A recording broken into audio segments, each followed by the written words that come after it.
गोरखपुर का एक पुराना घर और उसी घर में एक ऐसा कमरा जो रहस्यों से भरा था। पर अगर कोई उसी पुराने कमरे के दरवाजे पर दस्तक दे तो क्या होगा। आज की कहानी अयोध्या में रहने वाले उसी लड़के की है जो गोरखपुर आता है और उसी कमरे पर दस्तक देता है। और 19 सितंबर साल 2024 उसकी जिंदगी का सबसे खौफनाक दिन बन जाता है। तो दोस्तों, एक कहानी है एक लड़के की जिसका नाम था शिवम उपाध्याय, जो अयोध्या में रहता था और वो आता है गोरखपुर। एक्चुअली गोरखपुर में ना उसके चाचा रहते थे और वो जिस घर में रहते थे वो उसी के दादा का था। उसके पापा और उसके चाचा वो उस घर के वारिस थे। तो फैमिली में ना कुछ डिस्कशंस होते हैं।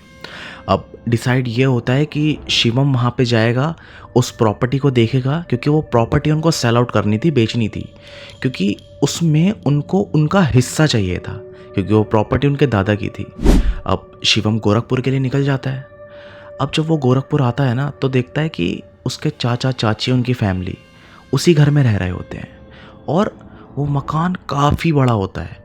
लेकिन इतने बड़े मकान में ना वो देखता है कि आज तक रेनोवेशन ही नहीं हुई।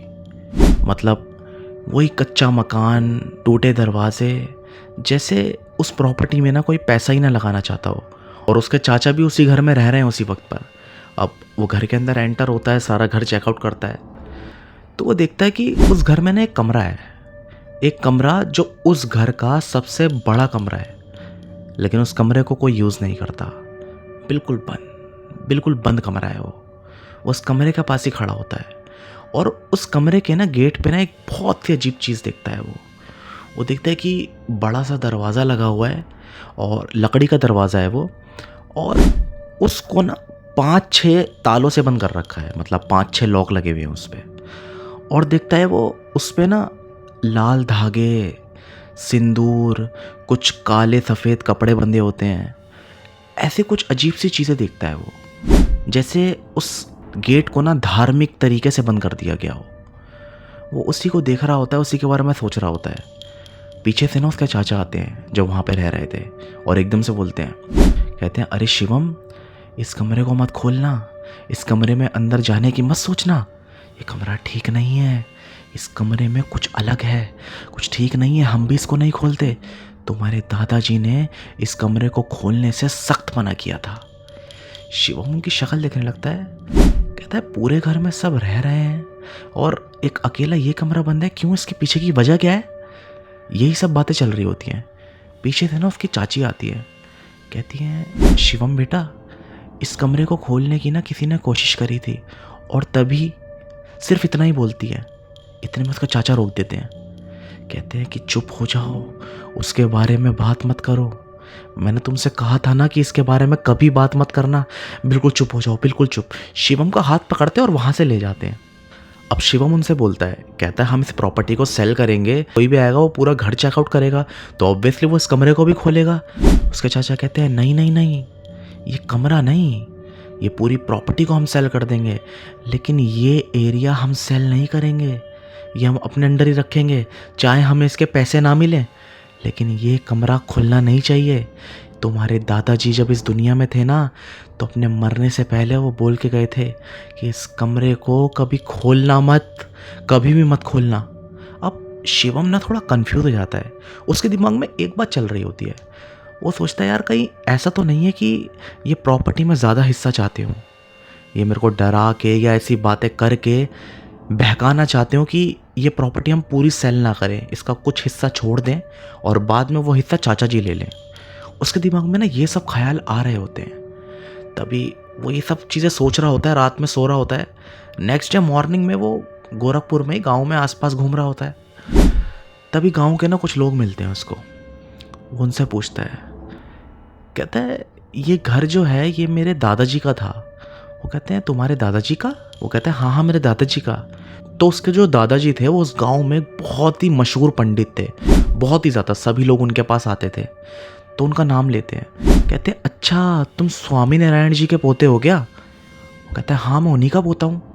कहता है, अरे आओ आओ, बैठो बैठो, साथ में बैठो, बताओ क्या खाओगे क्या पियोगे। बहुत उसकी खातिरदारी करने लगते हैं।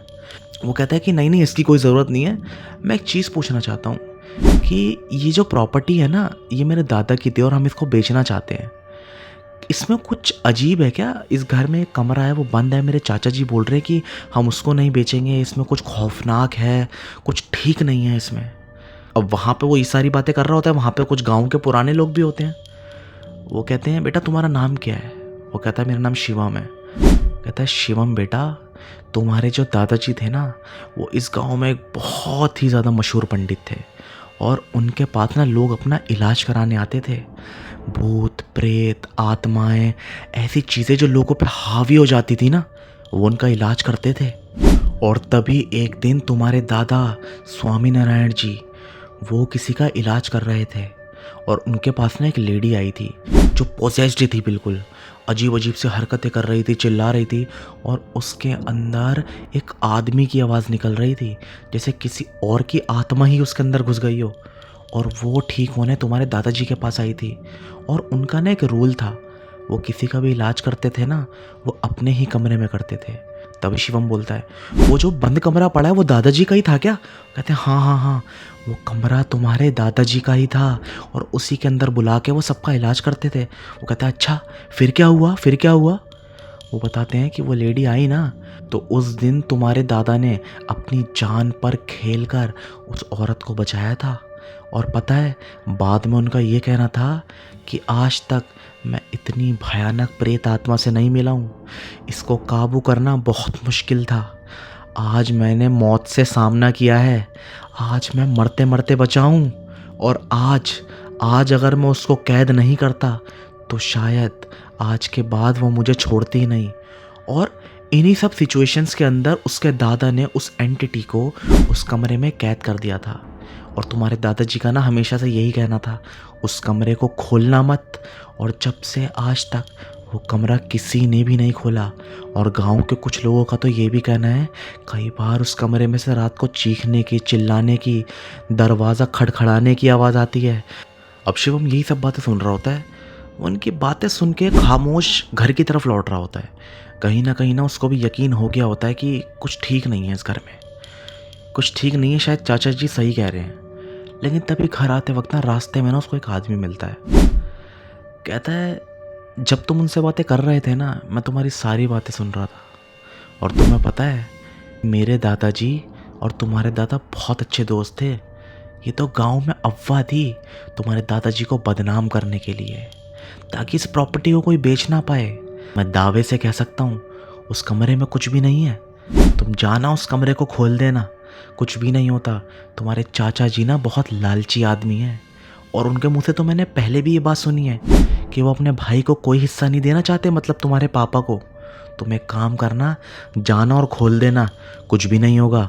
और तुम्हें पता है अगर तुम इतने बड़े हिस्से के घर को नहीं बेचोगे ना तो तुम्हारी प्रॉपर्टी कोड़ियों के भाव होगी कि कोड़ियों को, क्या तुम्हारे चाचा जी को मिलेगा और क्या तुम्हें मिलेगा।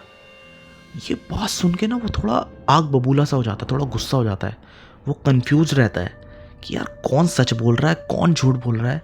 लेकिन उसके मन में ना ये था कि यार प्रॉपर्टी तो पूरी ही बेचनी है, मुझे मेरा पूरा हिस्सा चाहिए।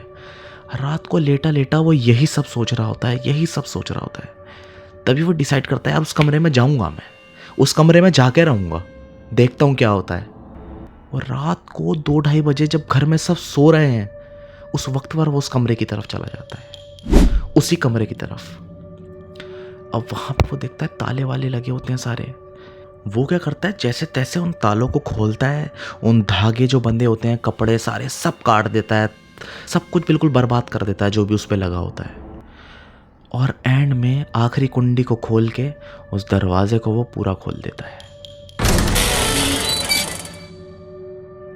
अब वो कमरे के अंदर देखता है, जैसे रूम के अंदर एंटर होता है वो देखता है कि उस कमरे के अंदर ना कम से कम 50 से 60 मटकियां रखी हुई हैं। 50 से 60 मटकियां और उसके ऊपर लाल कपड़ा चढ़ा हुआ है। वो ये चीज़ देखता है, कहता है यार ये मटकियां, और वो मटकियां ना ऐसी लग रही होती हैं जैसे उसके दादा सच में किसी आत्माओं का इलाज करते हों, जैसे उसने मूवी में फिल्मों में देखा था कि मटके के अंदर जैसे आत्माओं को कैद कर देते हैं ना। उसको वो मटकियाँ देख के ना ऐसी फील आने लगती है कहीं दादाजी ने उस मटकी में उन सबको कैद तो नहीं कर रखा। वो अपने दिल को समझाता है, कहता है शेह ऐसा कुछ नहीं होता, अंदर जाऊंगा मैं। वो अंदर की तरफ बढ़ता है, तभी वहाँ पे ना दीवार पे ना उसको एक फ़ोटो लगी हुई दिखती है, बिल्कुल एक पुरानी सी फ़ोटो, गंदी, उसमें मिट्टी लगी होती है। वो उसको साफ़ करता है और देखता है तो उस फोटो में उसके दादाजी की फ़ोटो होती है। साथ में ना गांव के 3-4 लोग और खड़े होते हैं और उस फोटो में उसको एक ऐसी चीज़ दिखाई देती है जो सर से लेके पैर तक उसके होश उड़ा देती है। वो फोटो में देख रहा है कि उसके दादा खड़े हैं, गांव के 3 लोग और खड़े हैं और उसमें एक आदमी ऐसा होता है जिससे ना शिवम मिल चुका होता है। और वो आदमी पता है कौन होता है? वो वही आदमी होता है जिसने शिवम को घर आते वक्त बोला था, खोल दो उस कमरे को, कुछ नहीं है उसमें, ये सब बेकार की बातें हैं। शिवम ना ये देख के ना कांपने लग जाता है। वो कहता है यार, ये तो मेरी दादाजी के उम्र का आदमी है, ये तो मुझे अभी जवान दिखाई दिया जैसा इस फोटो में, ये कैसे मिला मुझे? और इस फोटो में भी दादाजी के साथ है। ये देख के ना वो सोचता है कि कुछ तो गड़बड़ है, शायद वो भी एक आत्मा ही थी, शायद मेरे दादाजी की इतनी उम्र हो चुकी है, वो भी मर चुके हैं, शायद वो भी इस दुनिया से जा चुका होगा, मर चुका होगा, और आज वो मुझे मिला। और तभी ना शिवम को महसूस होता है कि उसके सामने ना कोई खड़ा है।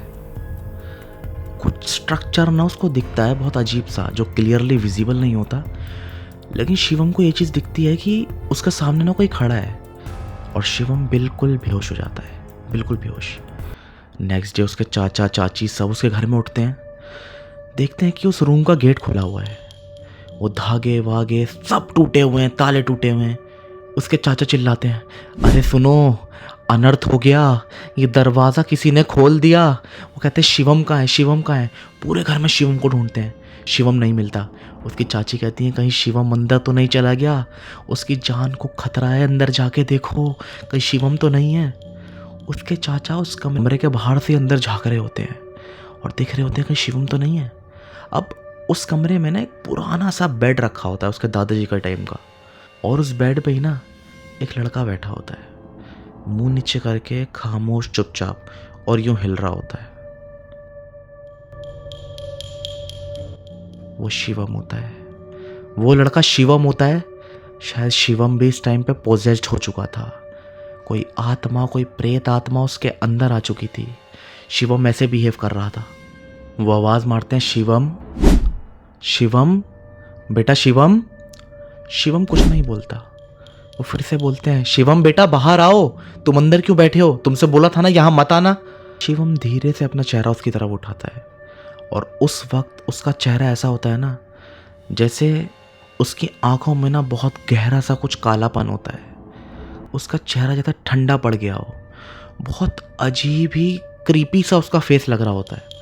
और वो एकदम से ऊपर देख के बोलता है, चले जाओ यहाँ से, यहाँ पे इस घर में मेरे अलावा कोई नहीं रहेगा, इस घर से चले जाओ, इस घर से बिल्कुल चले जाओ। ये देख के उसके चाचा वहाँ से भागने लगते हैं, अपनी बीवी का, अपने बच्चों का हाथ पकड़ते हैं, कहते हैं जल्दी इस घर से बाहर निकलो, शिवम ने अनर्थ कर दिया, शिवम उस कमरे में चला गया, वो आत्मा शिवम के अंदर आ चुकी है, चलो यहाँ से। उनको हाथ पकड़ के घर से बाहर लेके जाता है और बाहर सारे गांव वालों से बोलता है, अनर्थ हो गया, अनर्थ हो गया, मेरे भतीजे ने वो कमरा खोल दिया, वो उसके अंदर आ चुका है, वो उसके अंदर आ चुका है। तभी गांव के कुछ लोग बोलते हैं कि वो तुम्हारा भतीजा है, तुम उसको ऐसे छोड़ के नहीं जा सकते, उसकी जान पे बनाई है, उसको बचाओ, उसको बचाओ। तभी गांव के कुछ लोग सुन रहे होते हैं, कहते हैं तुम्हारे जो दादा थे ना स्वामी नारायण, उनका ना एक शिष्य है जिसने उनसे ही ये सारी चीज़ें सीखी थी और वो आज भी लोगों का इलाज करता है, हमें उसके पास जाना चाहिए, वो ही कुछ कर सकता है। उसको बुलाया जाता है, वो भी एक पंडित होता है। वो कहता है इस आत्मा के बारे में ना मुझे मेरे गुरुजी ने सब बताया था, ये आत्मा बहुत खतरनाक है, इससे लड़ना हर किसी के बस की बात नहीं है, लेकिन वो मेरे गुरु थे और जो अंदर है वो उनका पोता है, मैं उसके लिए अपनी जान की बाजी लगाने के लिए तैयार हूँ। वो उस घर में अकेले ही अंदर जाते हैं, घर के अंदर, और सारे गांव वाले बाहर खड़े होते हैं और उसी घर के अंदर से अजीब सी चीखने की आवाज़ आ रही होती है, बहुत ही ज़्यादा चीखने की, सामान गिरने की, जैसे अंदर कुछ भयानक हो रहा हो, कुछ तहस नहस हो रहा हो, सामान गिरता है, चीखता है, जैसे शिवम के अंदर से कोई और बोल रहा हो, ऐसे चीखें मारता है शिवम। लगभग 1 घंटे की वो पूरी क्रिया करते हैं और घर से बाहर निकलते हैं, जिसमें शिवम की हालत ऐसी होती है जिसमें शिवम ना बिल्कुल बेहोश सा होता है। वो शिवम को पकड़ के बाहर तक ला रहे होते हैं और देखते हैं तो उस पंडित की हालत ऐसी होती है जैसे उस पर बहुत ही ज़्यादा हमला हुआ हो। उसके जगह जगह चेहरे पर, हाथ पर, पैर पर, हर जगह चोटें लगी होती हैं और साथ में उसके दूसरे हाथ में एक मटका होता है।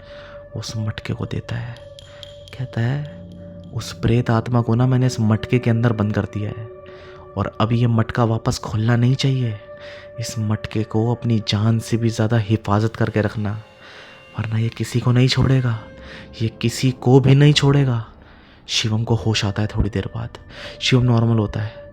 शिवम बताता है कि उस रात मैं ऐसे ऐसे कमरे में गया था और मेरे साथ ये हुआ और मैं बेहोश हो गया।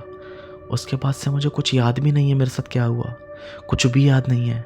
उस गांव में ये किस्सा इतना मशहूर हो जाता है कि वो प्रॉपर्टी कोई ख़रीदता ही नहीं है। उसके चाचा भी वो घर हमेशा हमेशा के लिए छोड़ देते हैं। आज शिवम बिल्कुल ठीक है, लेकिन इस हादसे के बाद उस प्रॉपर्टी को किसी ने भी नहीं खरीदा। दोस्तों, अगर तुम चाहते हो कि ऐसी स्टोरीज तुमसे मिस ना हो तो अभी के अभी सब्सक्राइब कर लो, वीडियो को लाइक कर देना और कमेंट में बताना वीडियो कैसी लगी। मिलते हैं नेक्स्ट वीडियो में। Thank you.